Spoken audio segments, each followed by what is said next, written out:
This week on Live Action News Now, if abortion up to birth isn't a thing, then why is it legal in 9 states and DC? Plus, is the media playing dumb over third trimester abortions? Shouldn't they know better? And finally, allowing the death of a baby after it's born. Is it actually happening and is it legal? Live Action Nation, let's go. Hello and welcome to Live Action News Now. I'm your host, Juan Garcia, and if you haven't already, be sure to like and subscribe to this channel so you don't miss any updates. Abortion advocates continue to claim that abortion doesn't happen, quote, moments before birth. Yet state legislation and personal stories prove that it is completely legal to kill preborn babies with no restrictions at all in some states. Alaska, Vermont, Oregon, New Mexico, Colorado, Minnesota, Michigan, Maryland, and New Jersey. 9 states and DC have no gestational limits on abortion. It's sad, but unfortunately 28 abortions on or after 21 weeks occur every day in our country. That's about 10,000 every year, which, by the way, suggesting that the number of preborn babies killed at or after 21 weeks of pregnancy every year is a, quote, small number or non-existent would be like downplaying the 10,000 Americans who died in drunk driving car crashes in 2019, thus dismissing the deluge of public messages about the dangers of drinking and driving. But why? Is the media covering this up or playing coy about late-term abortion? Where are these abortions being carried out up until the moment of birth? I mean, that's infanticide. I don't know where this is going on. Jake Tapper, subscribe to our channels already. Third trimester abortions are committed past 30 weeks of pregnancy in multiple facilities across the country, with some advertisements being carried out for no, quote, particular reason.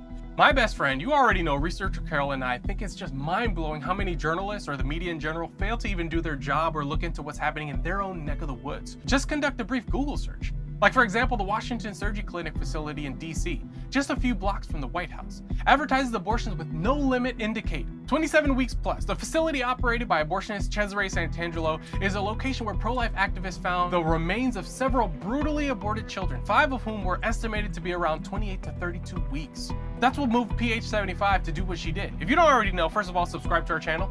But that's Paulette Harlow, the OG, the 75-year-old grandmother facing hard time in the slammer for taking part in an old-fashioned sit-in protest. Between 2017 and 2020, data published by Planned Parenthood's former special affiliate, the Guttmacher Institute, revealed that the number of late abortions rose nearly 8% in recent years. In addition, the data indicated that reported abortions committed later in pregnancy, 13 weeks and up, that's after the first trimester, could total over 100,000 per year, with nearly 10,000 of those committed at or after the 21st week of pregnancy, an age at which premature babies are now surviving outside the womb. The media isn't just shying away from the truth on the abortion issue. Many continue to claim that allowing the death of a baby after it's born is not legal. I think they're radical on abortion because they're allowing abortion in the 9th month. They're allowing the death of a baby after the baby is born, based on the governor of Virginia.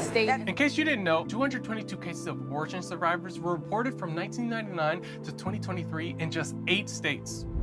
Furthermore, it appears that in Minnesota, it is legal under certain circumstances, thanks to a change in the law in 2023 which altered abortion reporting and expanded abortion without restrictions. Halting the reporting of such survivors contributes to the idea that they're just a myth.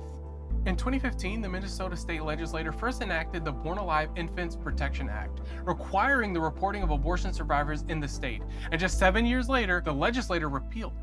As MN citizens concerned for life previously reported, in recent years, 5 born alive infants were reported in 2015, 5 in 2016, 3 in 2017, 3 in 2018, and 3 in 2019, and 5 in 2021, according to the Minnesota Department of Health. 0 survivors were reported in 2022. However, this information will no longer be available because of a new version of the state's abortion reporting law that went into effect on August 1st, 2023, according to the MCCL. There is one very easy yet dishonest way to continue to claim abortion is safe and that abortion survivors are a, quote, myth. Stop reporting abortion injuries and abortion survivors. It certainly won't keep women or children safe, but it boosts the bottom line of the abortion industry. And finally, speaking of myths, myth 1. Abortions committed late in pregnancy are medically necessary. The truth, one of the deadliest misconceptions about abortion late in pregnancy is that it is only carried out for dire medical reasons. First of all, pro-abortion studies reveal that the overwhelming majority of abortions at 13 weeks and beyond, and about half of abortions after 20 weeks, were elective. You can read all about those in detail on our website at liveactionnews.org. But the bottom line is that it's not medically necessary to intentionally kill a baby, especially late in pregnancy, because a delivery is less complicated than an abortion and the odds of the baby surviving are much higher. That's just common sense now. For the latest in pro-life news, visit our website at liveactionnews.org and follow us at Live Action News on social media. That does it for today's show. I'm Juan Garcia. Thanks for watching Live Action News Now. Be sure to like and subscribe to our channel and hit the notification button so you don't miss any updates. Garcia out.